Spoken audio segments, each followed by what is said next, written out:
Welcome to the newest episode of Beyond the Fame with Jason Fraley. I'm your host, Jason Fraley, picking the brains of the top filmmakers, musicians, and artists of our time. The Rock and Roll Hall of Fame just chose LL Cool J to receive this year's Musical Excellence Award. I spoke with him at the 2017 Kennedy Center Honors when he became the first hip-hop honoree. I feel great. I feel amazing. I'm, it's exciting. Youngest ever Kennedy Center honoree. Look, I feel like this. I think that there are many people that were worthy, just like any other area, sports or any other field of entertainment. There are a lot of great artists out there. I'm just glad I was the one they chose. And it feels good to be the one.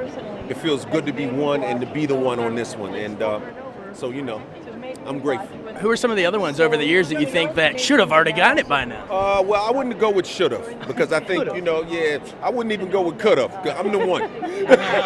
I'm the one, baby. I'm going to be humble, but I'm not going to give you pseudo humble. I ain't going that far with it. Look, I remember when I first started, the Grammys first it wasn't even a category. Then it was a category that wasn't here. Then some rap artists started, being nominated. I won a couple of Grammys. I got nominated a few times, but it was at a different level. The categories were a little different. Now there's rap artists with, 10, 15, 12 Grammys, stuff like that, right? I hosted the Grammys 5 times. I think that they've embraced hip-hop in a big way. It's pretty obvious that the Academy has moved forward. Now, that being said, I would have liked to see Tribe Called Quest get nominated. They made a great record. Fife passed away. Q-Tip is, an amazing artist, and I would have liked to have seen that. That being said, but other than that, I think they did a great job, and the nominees are well-deserved, all of them. You mentioned Q-Tip. He's actually the hip-hop director at the Kennedy Center now, and they've had Kendrick perform here. They've had Nas perform here. Talk about, back when we were growing up, we thought the Kennedy Center is the high arts, but talk about how hip-hop is being accepted as the high art now. Well, I know that he's got more. High art is a matter of perception. You know what I mean? Yeah. That's just a matter of perception. Always remember, it's not who knows the most, it's who does the best. And you've done it the best. You know what I mean? You know what I mean? Yeah. So, it's a matter of opinion. I think hip-hop is very high art. When I look at a guy, when I think of some of the things that Dre does musically, when I think of some of the things that Tip does sonically with the Tribe albums, these are great records. When you think about Questlove and the roots and the musicality, these guys are real musicians and they make great music. Now, it's not everybody's taste, and that's okay, because everybody doesn't like everything. So, that's all right. Like I like rock and roll too. I like some country music as well. I like some classical music as well. I've danced with my daughter to the Nutcracker before, as funny as that might sound. But, so now it's hip-hop's turn, so here we are. Long overdue, sir. Thank you. I next spoke with Run-DMC's Daryl McDaniels and DJ Z-Trip, who showed up to pay tribute. Yo, DC in the place to be. I love you. I've been coming here for over 35 years. I've always had a lot of respect for hip-hop, but what I really love about y'all, I love the way that y'all protect your culture. Because y'all love L, y'all love Run-DMC, y'all love Houdini, y'all love Dougie Fresh. But after we did what we did, y'all would go, okay, hip-hop, we love y'all, but y'all got to go because it's time for some go-go. Go-go. Well, let us overtake y'all, I'll tell you, and some people may not know here, Rock the Bells is a go-go record, sample Trouble Funk, so that's DC. So we're actually bringing it right back full circle. So you got to, First hip-hop and not the last. It's the beginning for the acceptance and the people to respect us as a legitimate form that is culturally relevant to this great country.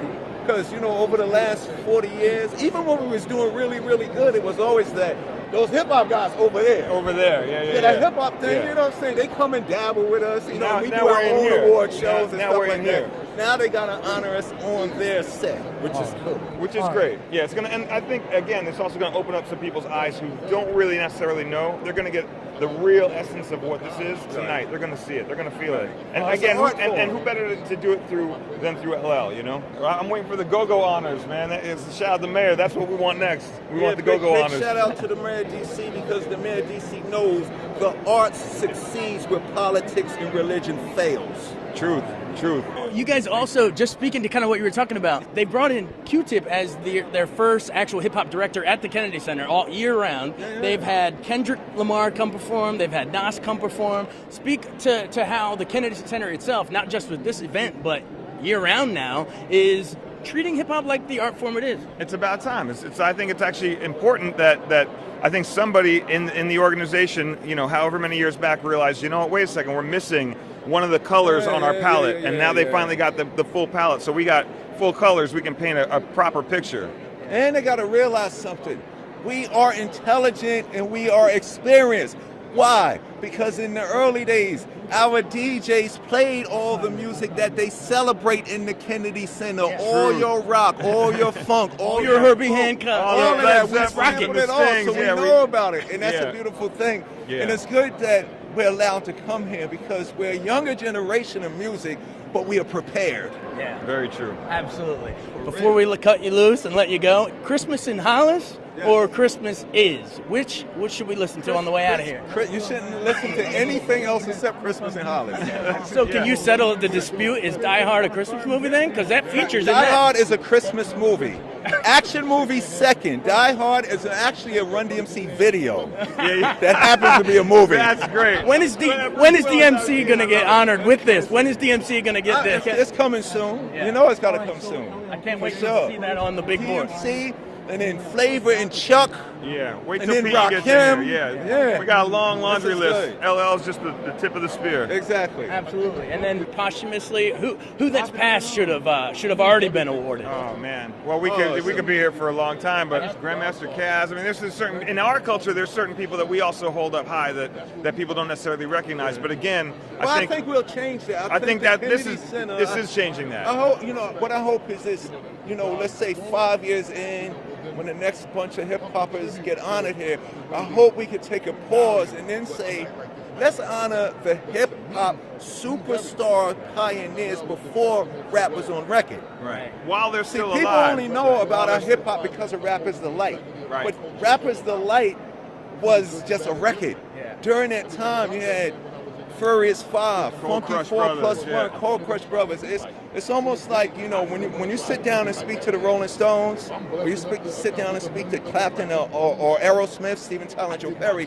You know a little about Aerosmith. Yeah, very well. You interview them about their career, but they'll sit there and talk about the black blues artists who influenced them. Hip hop needs to celebrate before Rappers Delight. There was the Crash Crew. Yeah. I bring up the Crash Crew, and people say, hits, Yeah, hit after hit. yeah, So I too. think now that we're in here, L get in, Chuck get in, Run-DMC get in, Rakim get in, then we collectively going to have to say Kennedy Center, because they don't know. Yeah. So it's the same thing with the Rock Hall of Fame. Hip hop acts are getting in there now too, so it's about darn time if you ask me. everybody beef, but a lot of people say Run-DMC get a pass because people don't realize all the Run-DMCs, we had a lot of hits, but the majority of our hits are rock songs. Yeah. Tricky is a rock song. Rockbox, King of Rock, yeah. Mary Mary, Walk This Way, rock songs. The only thing that wasn't live on our tracks was sampled drums, but those were rock songs. Talk about busting down that wall metaphorically with Steven Tyler. Crash through walls, come through floors, bust through ceilings, and knock down doors. People say when Steven Tyler knocked down that wall in Aerosmith, that didn't just happen in the video, that happened in the world, and that's why we're here tonight. Absolutely. Well, enjoy knocking down the red carpet, guys. Thank you. Thanks. Finally, I spoke with rapper Busta Rhymes about his love for LL Cool J. Busta Rhymes, you got a second to talk to WTOP? Sure. All right. Well, first of all, I know you've collaborated with LL before. What was it? Was it Hit 'Em High? Was that one of them? Oh, that was definitely one of several. Hit 'Em High. I was on the Phenomenon album. We did a collab on that album. We did Flavor in Your Ear remix together. We did a lot of work together. Flavor in Your Ear. That beat still holds up today. Oh, yeah, absolutely. But talk about how exciting it is that he gets to be the first hip hop honoree, and how overdue, to be honest. I mean, personally, I wish that he was honored from his second album. That man is such a milestone in our culture. I don't even think our culture would be our culture without him. That's number one. Number two, it's so deserving for it to be him that's the first that I can't even dwell on how long ago he should have got honored or anyone from hip-hop. But for me, the most important thing is that the face of the first Kennedy Center honoree is LL Cool J for hip-hop. It's like the most phenomenal thing in existence to me, because that man has always obligated his entire life to properly representing the culture, properly upholding the moral fiber and the integrity of the culture, displaying a skill set as a lyricist that is second to none, he accepts and embraces any challenge, whether it was a lyrical challenge, whether it was television, whether it was film, whether it was philanthropy, whether it was being an amazing husband, a father, a big brother. Like, he is the symbol of greatness in our eyes as far as our culture and just mankind is concerned. So, you know, he set a standard, and he's the testament of what busting your ass is really all about. You know what I'm saying? Yeah, and to your point, it could have been for his second album, but as he said, don't call it a comeback. He's been here for years. Absolutely. You couldn't have said it better. You couldn't have said it better. Talk about, I was talking about it with DMC a second ago, but the Kennedy Center itself, not just with the... By the way, I don't mean to interrupt you. DMC is another god in our culture, and Run-DMC, I hope they are the ones to be honored next year. That god That's right there? fact. That guy right there? That guy right there is a god.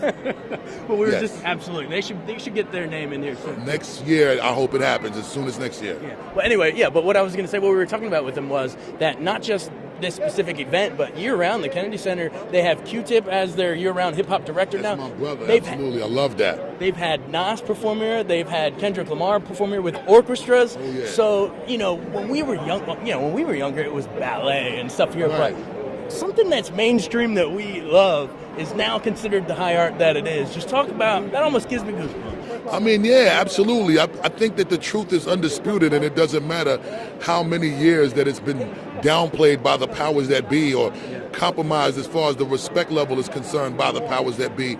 You know, because the truth is undisputed, at some point you're going to have to come to terms with the fact that there is no getting around the greatness. You know, greatness is something you can't put a timeline on. So it didn't matter how long it took. Eventually, the greatness being upheld in our culture was something that would have to be properly acknowledged at some point. And now is the time. And it's not just something that is the greatest thing in the world culturally, but it's also the greatest thing in the world statistically. The numbers is on the scoring board. It don't matter what music genre you want to put up against hip-hop culture, from every platform, whether it's retail, streaming, iTunes, Music videos, whatever, everything, yeah. it's YouTube, whatever it is, the numbers are on the scoring board. And, you know, hip-hop is at the forefront of everything. So, you know, God willing, it stays there for a little, as long as it possibly can, and we're going to do our job to keep upholding the strength of the culture in every capacity whatsoever. Absolutely. Well, enjoy the night. In closing, final question, where does Busta Rhymes rank with the fastest rappers? Because you can go fast, sir. I mean, I have yet to be... You're at the top. I have yet to be conquered in any challenge. I embrace and accept any and every challenge. No, You say but you know, Twister? No? Yeah, I can acknowledge a lot of greats. But, you know, until the people determine that I'm second to someone, I guess I'm still the crown holder. Mr. Rhymes, thank you. Thanks so much for joining us on Beyond the Fame with Jason Fraley. Remember to hit the subscribe button and give us a 5-star rating if you like what you hear. We'll see you next time.